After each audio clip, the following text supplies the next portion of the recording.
The gunshot echoed through the crisp morning air of Goldfield, Arizona. But Silas Palmer hardly flinched as he adjusted his well-worn Stetson and continued loading supplies onto his wagon. It was April of 1878, and gunfire was as much a part of the frontier town's morning symphony as the distant clanging of mining equipment and the occasional hoot of an owl reluctant to end its night patrol. Little did Silas know that across an ocean, a young woman's journey had begun, one that would inevitably collide with his own. Silas finished strapping down the last barrel of salted pork and wiped the sweat from his brow. At 26, he'd already lived several lifetimes, it seemed. Orphaned at 12, ranch hand by 14, and now the proud owner of a modest spread outside of Goldfield. It wasn't much 100 acres with a small herd of cattle, a vegetable garden that yielded just enough to supplement his meals, and a sturdy cabin he'd built with his own 2 hands. But it was his, paid for with years of calluses and determination. "Palmer, got a telegram for you," called Franklin, the telegraph operator, hurrying across the dusty Main Street. Silas took the paper with a nod of thanks. It was from his friend Thomas in Tucson, confirming the arrival of some cattle Silas had purchased. Business as usual. He folded the note and tucked it into his shirt pocket, unaware that in just 3 weeks' time his carefully ordered world would tilt on its axis. 3,000 miles away, Nadia Durova stood at the railing of the steamship Germania, watching her homeland disappear into the horizon. At 20, she was leaving behind everything familiar: her small village near Kiev, the graves of her parents, and the language that had shaped her understanding of the world. In her pocket was a crumpled letter from her uncle Mikhail, who had established himself in the American Southwest, promising her work and a fresh start following the tragedy that had claimed her parents' lives. What Mikhail's letter hadn't mentioned was his sudden death from fever just 2 weeks before. This news would not reach Nadia until she stepped onto American soil, her heart full of hope and her English vocabulary limited to hello, thank you, and America. The journey was arduous. Seasickness plagued Nadia for days, and the cramped quarters in steerage tested her resolve. But she had inherited her father's stubborn spirit and her mother's quiet strength. She spent the long hours learning from a tattered English primer she'd purchased before departure, though the foreign syllables refused to take root in her mind. By the time the Germania docked in New York, Nadia had added perhaps 20 words to her English vocabulary. It was nowhere near enough. The immigration officers at Castle Garden processed her with impatient efficiency, barely glancing at her documents before waving her through. The cacophony of languages, the press of bodies, and the overwhelming sense of displacement left her dizzy. She clutched her uncle's address in Goldfield, Arizona, like a talisman as she navigated the complex process of securing passage west. Train tickets purchased with carefully counted coins, nights spent in cheap lodgings, meager meals of bread and cheese, all while struggling to communicate her needs in a language that felt like stones in her mouth. It was the first week of May when Silas Palmer noticed the stagecoach arrive in Goldfield, carrying more passengers than usual. He was at Thompson's General Store, haggling good-naturedly over the price of fencing wire, when the commotion outside drew his attention. "Looks like we got ourselves some newcomers," old Thompson remarked, peering through the window. "Reckon they're heading for the new silver strike." Silas wasn't particularly interested. Goldfield had seen its share of fortune seekers come and go. The town had boomed with the discovery of gold in '63, then nearly died when those veins played out. The recent silver strikes had breathed new life into the place, but Silas had long ago decided that slow, steady ranching suited him better than the feast or famine life of a prospector. He finished his business and stepped outside into the harsh Arizona sun. That's when he saw her, a slender young woman in a travel-worn dress, looking lost and increasingly desperate as she tried to communicate with the stagecoach driver. Her dark hair was pulled back in a practical braid, and she clutched a small valise and a piece of paper. Even from a distance, Silas could see the tears of frustration forming in her eyes. "Problem here, Jenkins?" Silas asked the driver, approaching the scene more out of casual curiosity than any real desire to involve himself. "Can't make heads or tails of what she's saying," Jenkins responded with evident irritation. "Been jabbing at this paper and speaking gibberish for 5 minutes now." Silas frowned at the man's rudeness but kept his thoughts to himself. He turned to the young woman, noting her intelligent eyes and the proud tilt of her chin despite her obvious distress. "Madam," he said gently, tipping his hat, "can I be of assistance?" The woman held out the crumpled paper to him. It was an address: Nadia Durov's place on the edge of town. "You're looking for Mikhail?" Silas asked, a sinking feeling in his stomach. Everyone in Goldfield knew that Mikhail had died 3 weeks prior. The woman nodded vigorously. "Nadia Mikhail," she said, the hope in her voice unmistakable. "My uncle." Silas ran a hand through his sun-bleached hair, considering how to convey such difficult news across a language barrier. "I'm sorry, miss," he began, not knowing if she'd understand. "Mikhail passed away, died, he's gone." The woman stared at him blankly, not comprehending. Silas tried again, making a crossing motion over his chest and pointing to the sky, then closing his eyes and laying his head on his hands in the universal gesture for sleep. He watched as understanding dawned in her eyes, followed by disbelief, then crushing grief. She said something rapid and desperate in her native tongue, then repeated "Nadia Mikhail" before covering her face with her hands. "I'm mighty sorry," Silas said, feeling helpless. The gathering crowd of onlookers only seemed to increase the woman's distress. "What's her name?" someone called out. The woman seemed to understand this at least. "Nadia," she said softly. "Nadia Durova." Silas nodded. "Miss Durova, I'm Silas Palmer." He placed a hand on his chest. "Silas." She nodded back mechanically, but her eyes were distant, calculating what this new reality meant for her future. Sheriff Donovan pushed through the small crowd. "What's going on here?" "She's Mikhail's niece from the old country," Silas explained. "Just arrived to find out he's passed. Doesn't speak a lick of English far as I can tell." The sheriff scratched his gray-streaked beard. "Well, that's a pickle. Suppose she could take up in Mikhail's cabin. It's still standing, though most of his things were sold to cover burial costs." Nadia was watching their exchange with wary eyes, clearly trying to follow what was being decided about her fate. "I'll take her out there," Silas offered, surprising himself.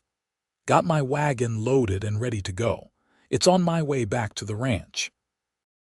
The sheriff nodded, relieved to have the problem solved. "Decent of you, Palmer." The ride to Mikhail's cabin was silent and tense. Silas tried to think of ways to communicate, but each attempt seemed to highlight the vast gulf between them.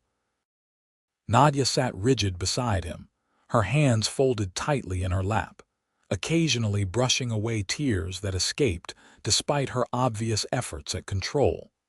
When they reached the small, weathered cabin that had been her uncle's home, Silas helped her down from the wagon and carried her trunk to the door. The place was dusty but intact. A bed, a table, a cookstove, and a few basic supplies remained. "It's not much," Silas said, knowing she wouldn't understand the words but hoping his tone conveyed his sympathy. "But it's shelter." Nadia stood in the center of the one-room cabin, her expression a mixture of grief and determination. She said something in her language then seemed to remember herself and attempted English. "Thank you," she said carefully. Silas nodded, oddly moved by her courage. "I'll bring you some provisions tomorrow," he promised, gesturing to indicate food and water. "You'll be all right for tonight." She seemed to understand his pantomime and nodded. As Silas drove his wagon home that evening, his thoughts kept returning to the young woman with the sad eyes and brave demeanor. What would become of her? How would she survive in this harsh land without the ability to communicate? By the time he reached his ranch, he had made a decision that would alter the course of both their lives.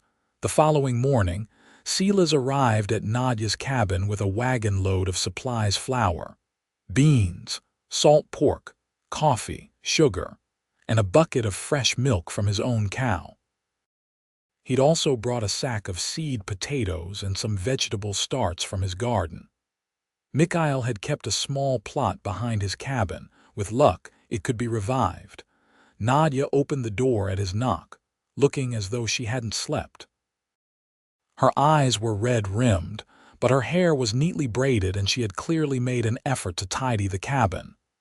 "Good morning," Silas said, keeping his voice gentle. He lifted the basket of provisions for her to see. "Good morning," she echoed, the words careful and accented. Silas stepped inside when she gestured for him to enter. She had swept the floor and wiped away the dust, making the humble space more homelike. On the table was a piece of paper where she had apparently been practicing English words, writing them out over and over. A lump formed in Silas's throat. This young woman had traveled halfway around the world to start a new life with her uncle, only to find herself alone in a foreign land with no means of communication. Yet here she was, already fighting to adapt. He set about showing her what he'd brought, naming each item clearly. Flour, sugar, coffee. She repeated each word after him, her pronunciation improving with each attempt. When they went outside to examine the neglected garden plot, Silas found himself caught by her smile when she recognized the vegetable starts. She knelt immediately and began clearing weeds, speaking in her native tongue as she worked. "What language do you speak?" Silas asked, kneeling beside her and gesturing to indicate his question. "Ukrainian," she replied, then added with careful pronunciation, "From Ukraine." Silas nodded, filing away this information. He spent several hours helping her prepare the garden, showing her how to adapt the growing techniques to the harsh Arizona climate.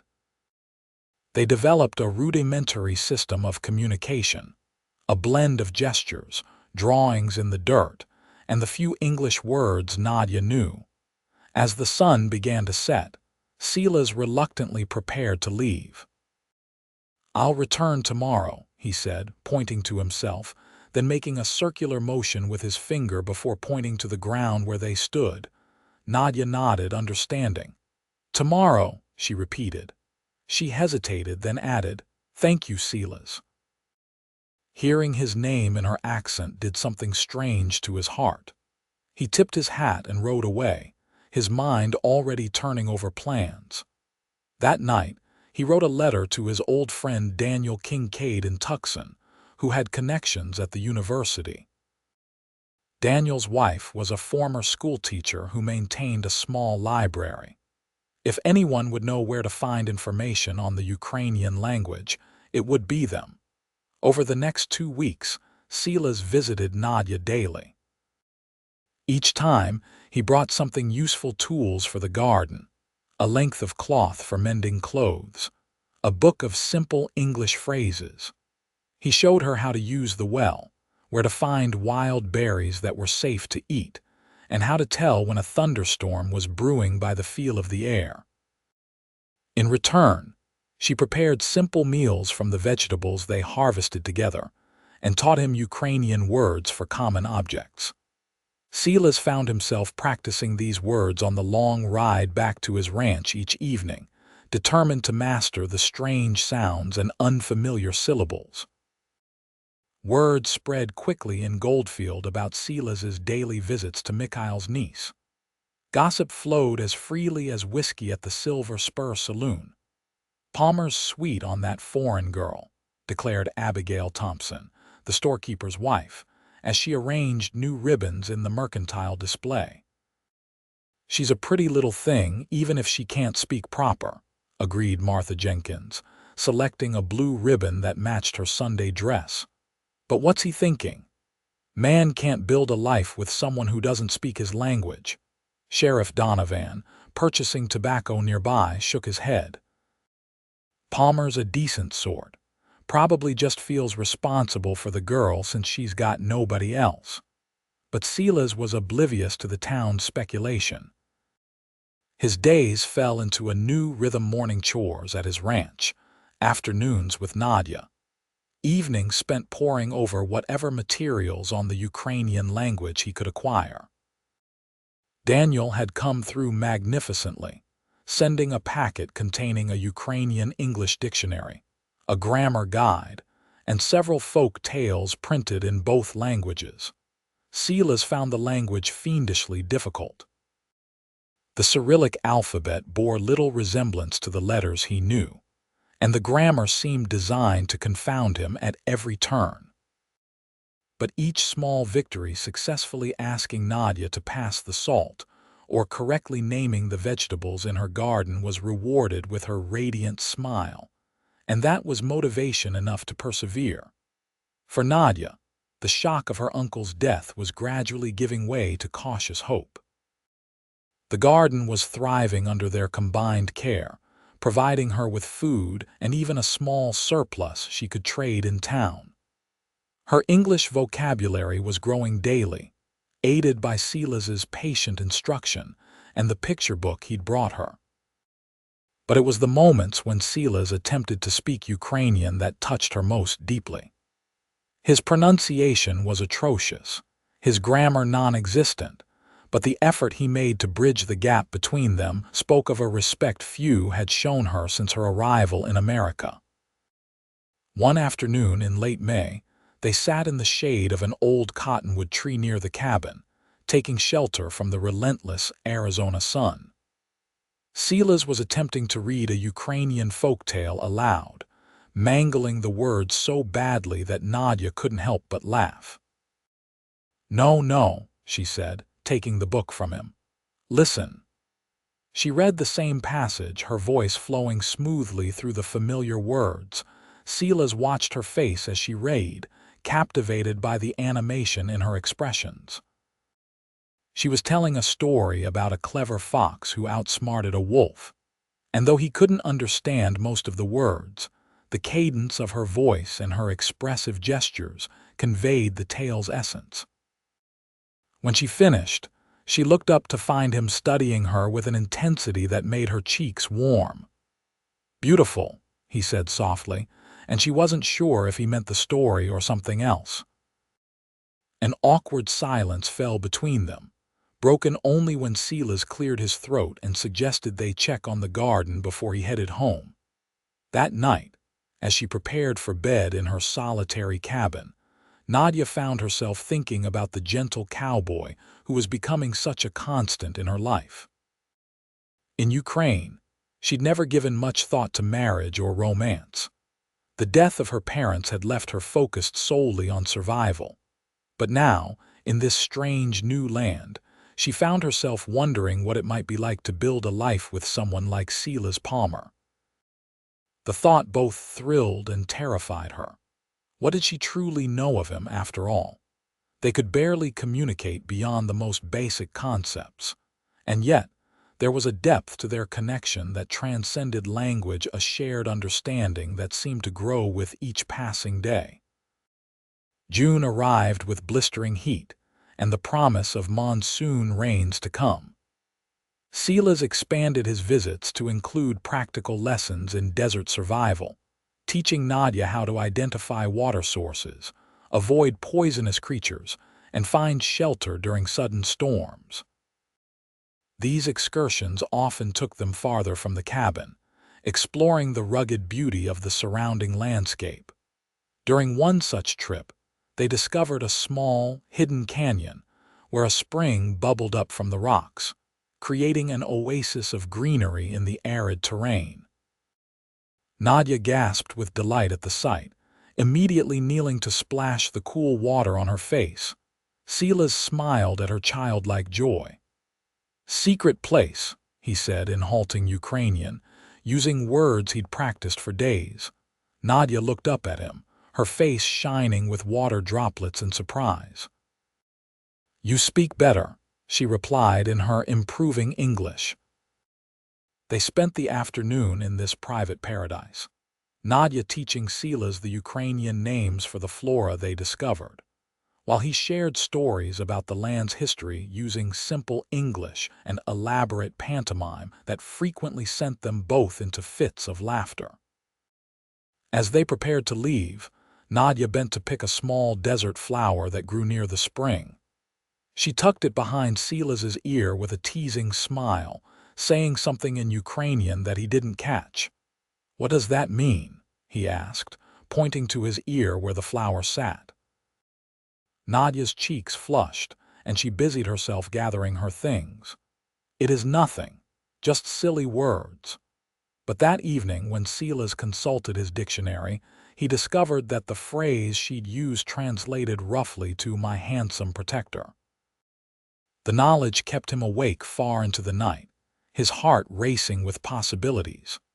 The next day brought an unexpected visitor to Goldfield, a land speculator named Victor Blackburn, who had heard rumors of new silver deposits in the area.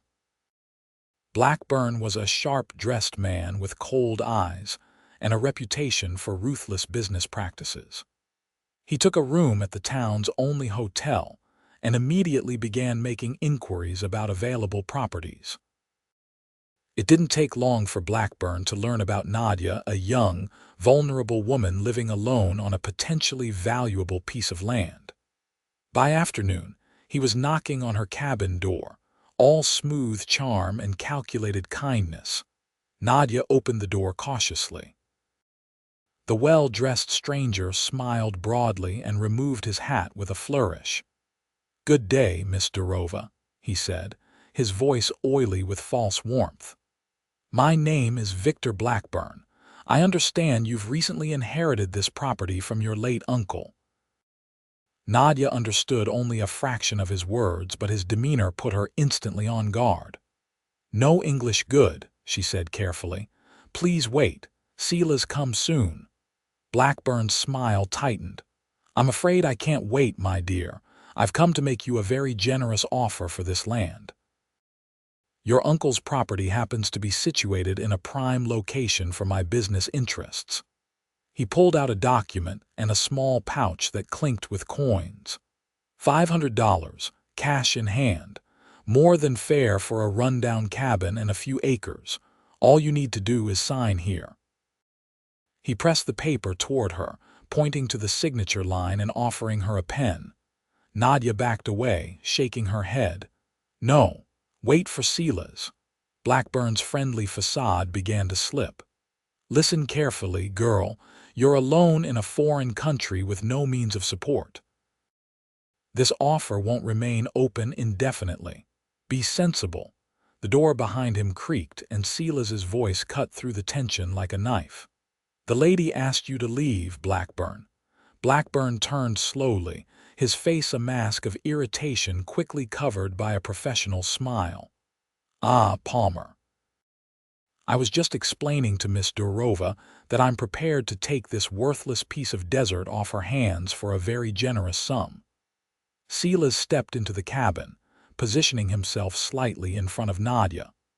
"This land belonged to Nadia Durova, a good man who worked it for 15 years.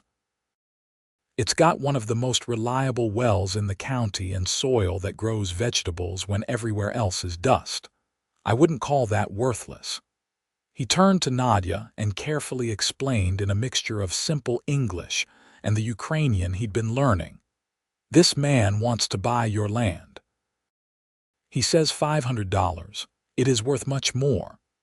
Nadia's eyes widened with understanding, then narrowed with anger. She stepped forward and addressed Blackburn directly, her limited English supplemented with forceful gestures. "This land my uncle, this land my home now, not for sale.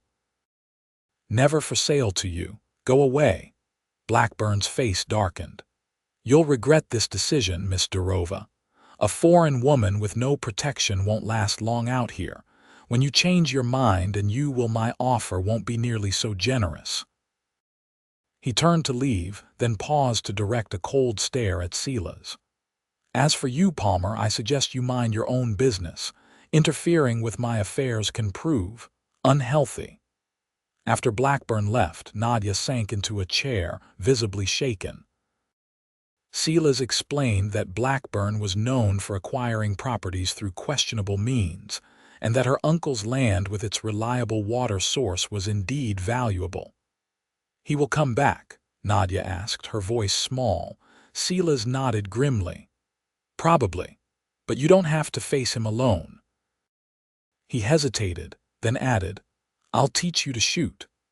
The following day, Silas arrived with an old Colt revolver that had belonged to his father. He spent hours showing Nadia how to load, aim, and fire the weapon, surprised by her quick mastery of the mechanics. "You've done this before," he said, watching her hit a row of cans he'd set up as targets. Nadia smiled sadly. "My father teach. In Ukraine, many troubles. He say woman must protect self." Silas nodded, remembering fragments of news he'd read about unrest in Eastern Europe. This explained some of the strength and resilience he'd observed in her from the beginning. Over the next few weeks, their friendship deepened as they faced Blackburn's escalating tactics together. First came offers from various concerned citizens who were clearly in Blackburn's pocket, urging Nadia to sell before accidents began to happen. Then one morning, she awoke to find her garden trampled, the carefully tended plants destroyed. Silas arrived to find her on her knees among the ruined vegetables, tears streaming down her face. Without a word, he knelt beside her and began salvaging what they could. By evening, they had replanted much of the garden, Silas having ridden all the way to his ranch and back to bring seedlings from his own garden. As they worked side by side in the fading light, Nadia suddenly spoke in Ukrainian, a long flow of words that Silas couldn't follow. "What did you say?" he asked gently. Nadia looked at him, her face solemn in the dusk. "I said in my country there is saying, shared trouble is half trouble. Shared joy is double joy. Thank you for sharing my trouble, Silas." Something shifted between them in that moment, a deepening of trust, a recognition of feelings neither had been ready to name. When Silas prepared to leave that night, Nadia touched his arm. "Stay," she said simply. "I fear alone." Silas nodded, understanding both what she said and what she didn't say. He slept on a bedroll near the door, his gun within easy reach, listening to the soft sound of Nadia's breathing from the bed across the room. In the morning, they awoke to the sound of hoofbeats approaching. Silas was on his feet in an instant, peering through the window with his hand on his revolver. But it wasn't Blackburn or his men, it was Sheriff Donovan. The sheriff dismounted slowly, his expression grave. "Palmer, Miss Durova," he greeted them as they stepped onto the porch. "Got some news you should know. There was a fire at your ranch last night, Silas. Barns gone and about a quarter of your south pasture." Silas felt the blood drain from his face. "The horses got out in time, seems like.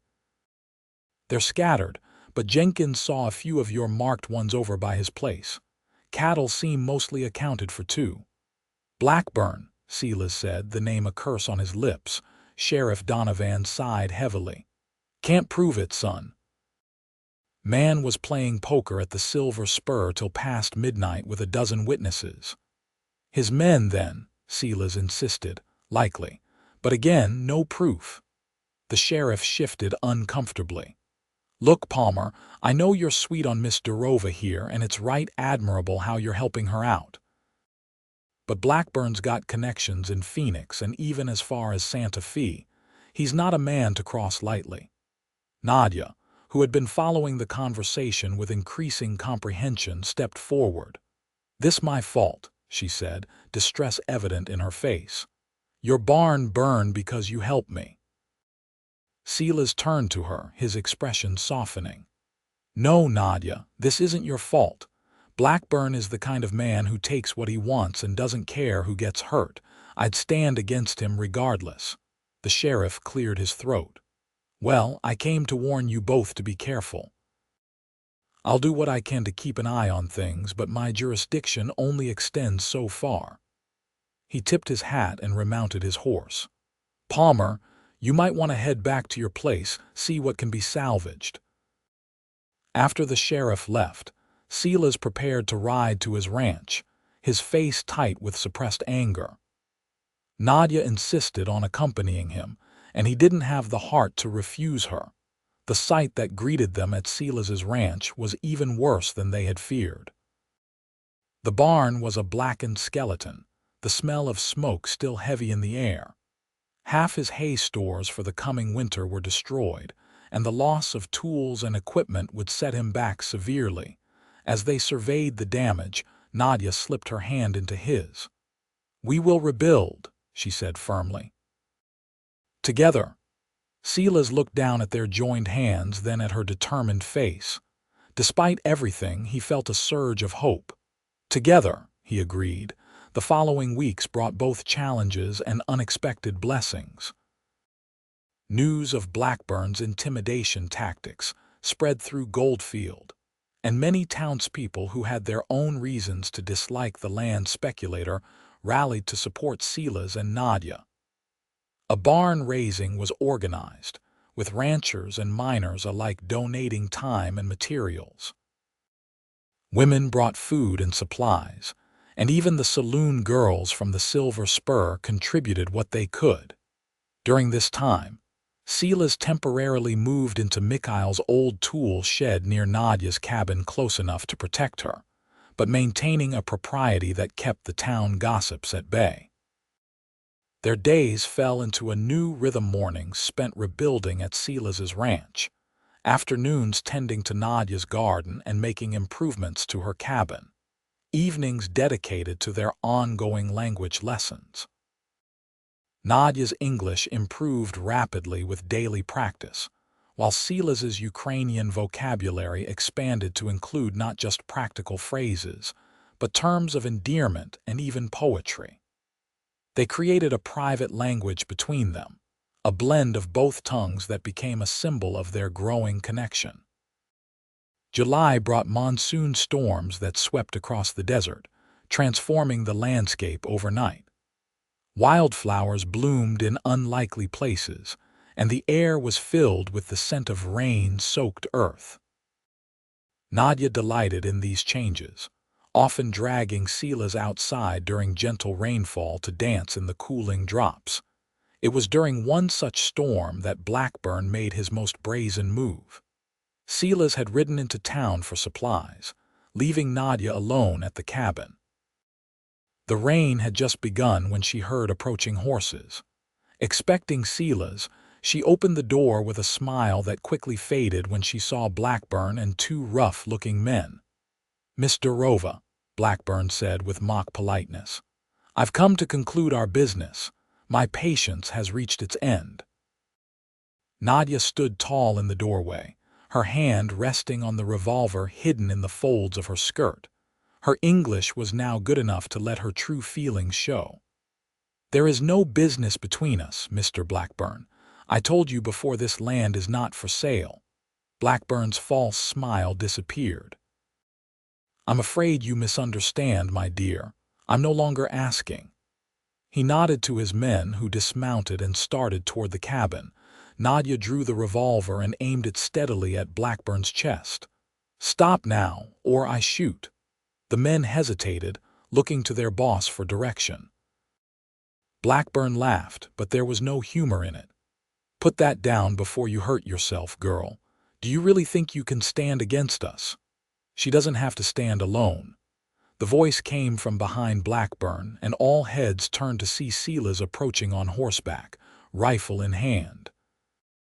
Behind him rode Sheriff Donovan and a half-dozen men from town, the blacksmith, the barber, old Thompson from the general store, and others who had come to respect both Silas and the determined young woman he was courting.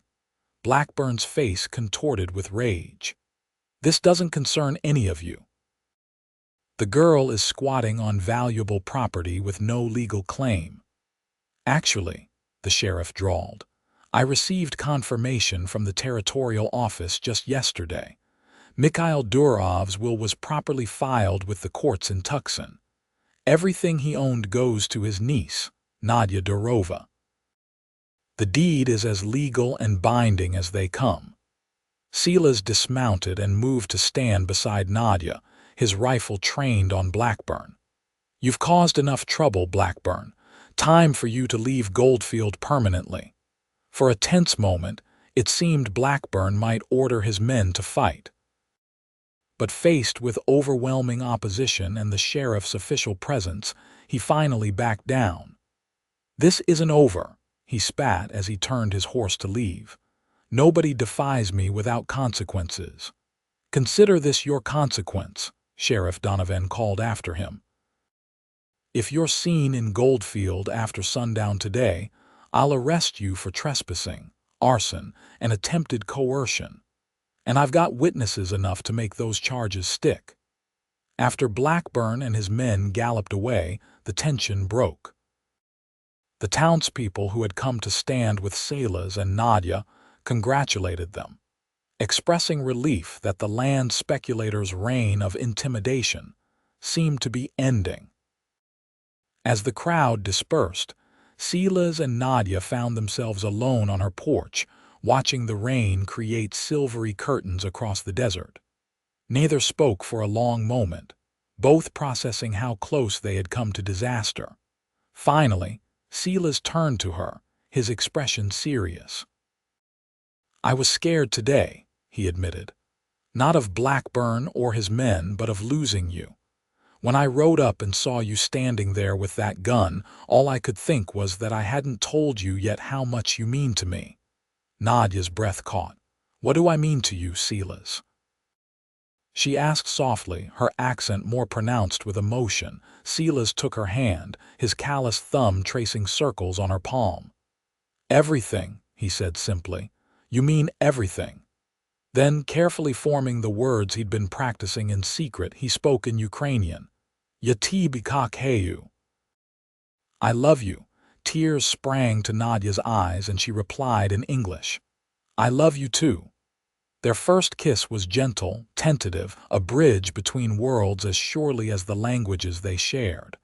When they finally parted, Silas rested his forehead against hers. "Marry me," he whispered. "Not right away, whenever you're ready, but say you'll be my wife someday." Nadia smiled through her tears. "Not someday. Soon. Very soon." They were married on a perfect September morning in 1878, when the worst of summer's heat had passed and the desert bloomed with late-season wildflowers. The entire town of Goldfield turned out for the occasion, the ceremony conducted in both English and Ukrainian, with Silas and Nadia each speaking their vows in the other's native tongue, a testament to the barriers they had overcome together. Nadia wore a simple white dress adorned with embroidery in the Ukrainian style, worked by her own hands in the quiet evenings leading up to the wedding. Silas had never looked more handsome than he did in his new black suit, his usually unruly hair tamed for the occasion, and his eyes never leaving his bride's face. After the celebration, they returned to Silas's ranch, now their ranch, which had been fully rebuilt with improvements that blended American practicality with Ukrainian aesthetic touches. The garden they had planted together flourished, supplying not only their table but providing enough surplus to sell in town. As autumn deepened toward winter, they settled into the rhythms of married life, working side by side during the day and discovering each other's hearts more fully in the quiet evenings. Their conversations flowed freely now, a tapestry woven from two languages and enriched by the depth of their growing love.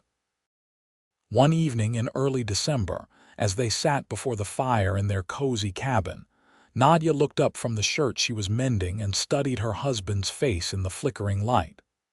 "What is it?" Silas asked, noticing her contemplative gaze. "I was thinking about the day we met," she replied, her English now fluent though still charmingly accented. "How lost I felt, how impossible everything seemed, if you had not been there that day." Silas set aside the bridle he was repairing and moved to sit beside her. "But I was there." "Maybe it wasn't just chance, Nadia. Maybe we were meant to find each other." She leaned her head against his shoulder. "In Ukraine, we have saying, 'Two souls meant to be together will always find their way.' I believe this now." Silas kissed the top of her head, breathing in the scent of her hair. "I've been meaning to ask you something. What was it you said to me that day at the hidden canyon when you put the flower behind my ear? You never did translate it properly." Nadia laughed softly. "I said you were my handsome protector. But also I said that you had captured my heart without even trying. I was afraid to tell you then." "And now?" Silas asked, tipping her face up to his. "Now I tell you everything," she said, her eyes shining with love. "No more barriers between us." The years that followed brought changes to both Goldfield and the Palmer Ranch.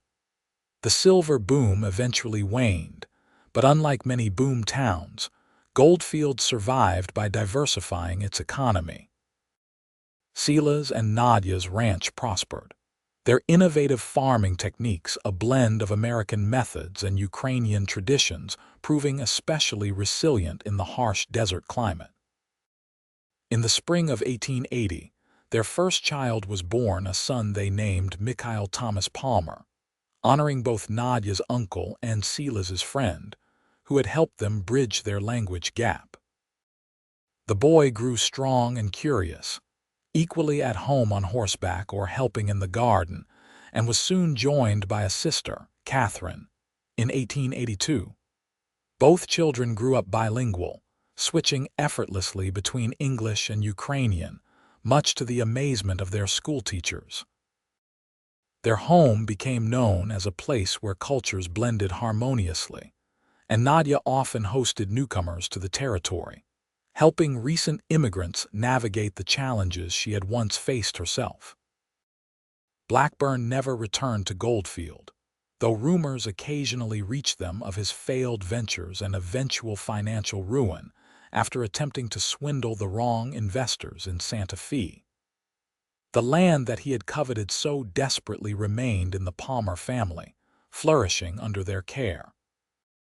On their 10th wedding anniversary, Silas surprised Nadia with a special gift, a journal containing the story of their meeting and courtship, written in both languages, which he had been working on in secret for months. "For our children," he explained as she turned the pages with wonder, "and their children after them, so they will know that love can transcend any barrier, even language." Nadia closed the book carefully and took her husband's hands in hers. "You know what makes me happiest after all these years?" she asked. "What's that, my heart?" Silas replied, using the Ukrainian term of endearment that had become second nature to him. "That you still learn," she said. "Every day you still learn new words in my language, even now." Silas smiled. "Why wouldn't I? Every word I learn brings me closer to understanding your heart." "You understood my heart before you understood my words," Nadia countered, moving into his embrace. That night, as they stood on the porch of their home watching the sunset paint the desert in gold and crimson, their children playing nearby, Silas reflected on the journey that had brought them to this moment. From a chance meeting on a dusty street to a life built word by word, day by day, their story had unfolded in ways neither could have imagined.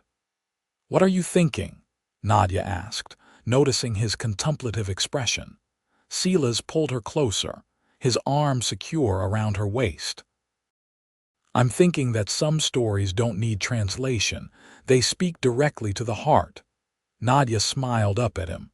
"Like ours."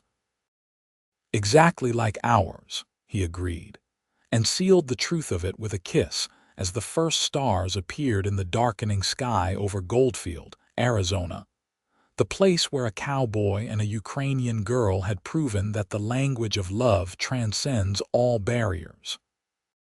In the years that followed, the Palmer homestead became a landmark in the territory.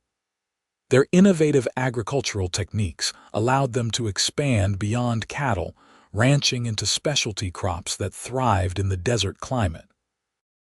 By 1890, Palmer produce was known throughout Arizona and even into neighboring states for its quality and reliability. Their children grew tall and strong, each embodying different aspects of their parents' legacy. Young Mikhail, at 18, showed Silas's affinity for working with animals and land, while 16-year-old Catherine inherited Nadia's quick mind for languages and business. In 1891, their family expanded once more with the arrival of another son, Daniel, who came into the world with his father's blue eyes and his mother's determined spirit. The turn of the century brought both progress and poignant reminders of time's passage. Goldfield evolved from a mining town into a proper community with a school, a church, and even a small hospital where Nadia volunteered, her bilingual skills proving invaluable with the territory's diverse population. Silas served 2 terms as mayor, his fair-minded approach to governance earning respect from natives and newcomers alike. They celebrated their 25th wedding anniversary in 1903 with a gathering that drew friends from as far away as Tucson and Phoenix. The festivities included both American square dancing and traditional Ukrainian circle dances, with Silas and Nadia leading their guests through the steps, just as they had navigated the dance of cultural integration throughout their marriage. "Did you ever imagine this life?" Silas asked as they took a quiet moment alone during the celebration, watching their grown children and young Daniel interact with the guests. Nadia shook her head, her once dark hair now threaded with silver but her eyes as bright as ever. "When I stepped off that stagecoach, I had no dreams left, only fear. You gave me new dreams, Silas, better ones than I could have imagined." He squeezed her hand, his touch conveying decades of shared understanding. "You did the same for me, my heart." "I was existing, not living, before you came to Goldfield." They had long since reached the point where they could communicate as much with a glance or touch as with words, their personal language deepened by years of shared experiences. Yet they never stopped learning from each other, never ceased to find wonder in the blending of their 2 worlds.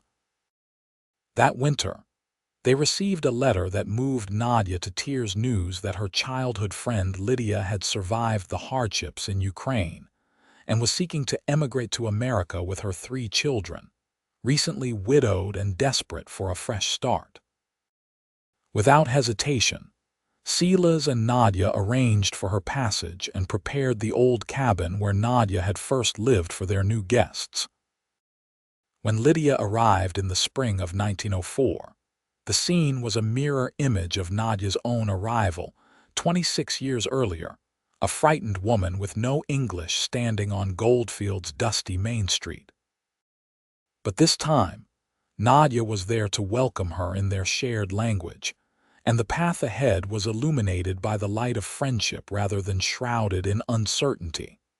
Watching Nadia help her friend settle in, Silas was struck anew by the strength of the woman he had married. Her journey from frightened immigrant to respected community pillar was a testament to her courage, and he felt privileged to have walked beside her every step of the way. As Arizona moved toward statehood in 1912, Silas and Nadia found themselves unexpectedly at the center of territorial politics. Their success story, a blending of cultures, languages, and agricultural techniques that had created prosperity in a harsh land, was held up as an example of what the territory could become as a state. They were invited to Phoenix for the statehood celebrations, where Governor George W.P. Hunt himself acknowledged their contributions. "The Palmer family represents the best of what Arizona can be," he declared to the assembled crowd. "A place where determination and innovation transcend all barriers." That night, in their hotel room, Nadia laughed as she removed the fancy hat she'd worn for the occasion. "Can you believe it? Us, the orphan cowboy and the girl who couldn't speak English, being honored by the governor." Silas grinned, removing his formal jacket with relief. "Well, you speak English better than most natives now, my heart, and I'm still working on my Ukrainian." "After 34 years of marriage," Nadia teased, "I would hope so." But beneath their light-hearted exchange lay a profound appreciation for how far they had come from that first meeting on a dusty street to this moment of public recognition. Their personal journey had, in some small way, become part of Arizona's story.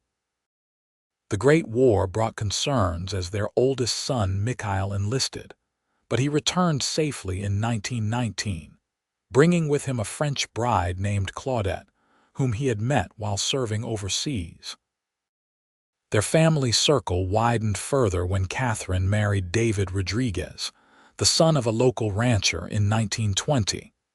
And young Daniel, now a teacher at the Goldfield school, began courting the new doctor's daughter.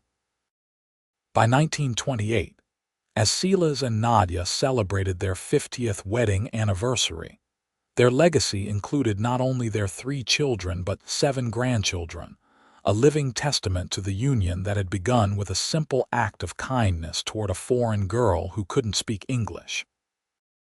The celebration was held on the ranch, under the same cottonwood trees that had witnessed so many chapters of their story. Generations gathered to honor the couple whose love had created this extended family, whose determination had built a prosperous enterprise from virtually nothing, and whose example had shaped the community around them. As the golden afternoon light bathed the gathering, Silas stood with his arm around Nadia, surveying the scene with quiet pride. Their eldest grandson, Thomas, approached with a leather-bound book, the journal Silas had created for their 10th anniversary, now continued by the children and grandchildren with their own stories and reflections. "Grandfather," Thomas said in careful Ukrainian, a language all the grandchildren had been taught from infancy, "we have added to your story." Silas accepted the book with evident emotion, his hand still strong despite his 76 years tracing the familiar cover. "The greatest story I've ever known," he said softly, looking at Nadia. Later, as the celebration continued around them, Silas and Nadia slipped away to their special place, the hidden canyon with the spring that they had discovered all those decades ago. It was their private tradition to visit on significant anniversaries, a pilgrimage to the spot where their love had first begun to blossom. The path was more challenging now than in their youth, but they made their way slowly, supporting each other as they always had. The canyon remained largely unchanged, a timeless sanctuary in a world that had transformed dramatically during their lifetime. They sat together on the sun-warmed rocks beside the spring, hands clasped between them. No words were needed. 50 years of marriage had given them a connection that transcended language itself. As the sun began to set, painting the canyon walls with amber light, Silas turned to his wife. "Do you remember what you told me here when you put that flower behind my ear?" Nadia smiled, the memory as clear as if it had happened yesterday. "I called you my handsome protector. I said you had captured my heart." And I had no idea what you were saying, Silas chuckled, but I knew somehow that it mattered. It all mattered, Nadia said softly. Every word, every effort to understand each other. That was our greatest achievement, I think, not the ranch or the children or anything else, but the bridge we built between our worlds, word by word. Silas nodded, understanding perfectly. A bridge strong enough to carry us through 50 years. And beyond, Nadia added, resting her head on his shoulder as they watched the day's last light gild the landscape that had witnessed their extraordinary journey from strangers who couldn't communicate to soulmates who understood each other completely. As they made their way back to the celebration, moving carefully along the familiar path, they passed a desert flower similar to the one Nadia had tucked behind Silas's ear so long ago. Without a word, she plucked it and performed the same gesture, her eyes shining with the same affection, though now framed by the gentle lines of age. Silas smiled, the decades falling away in that moment. Yati bikak heyu, he said, his pronunciation perfect after years of practice. I love you. I love you too, Nadia replied in English, the language that had once been so foreign to her now as natural as breathing. Always and forever. And as they rejoined their family, the living legacy of their improbable love story, they carried with them the profound certainty that some connections transcend all barriers, even time itself. Their story, which had begun with a desperate girl who couldn't speak English and a cowboy determined to learn her language, had blossomed into a tapestry of lives touched and changed by the simple truth they had discovered together. That love, when genuine, creates its own language, one that speaks directly to the heart.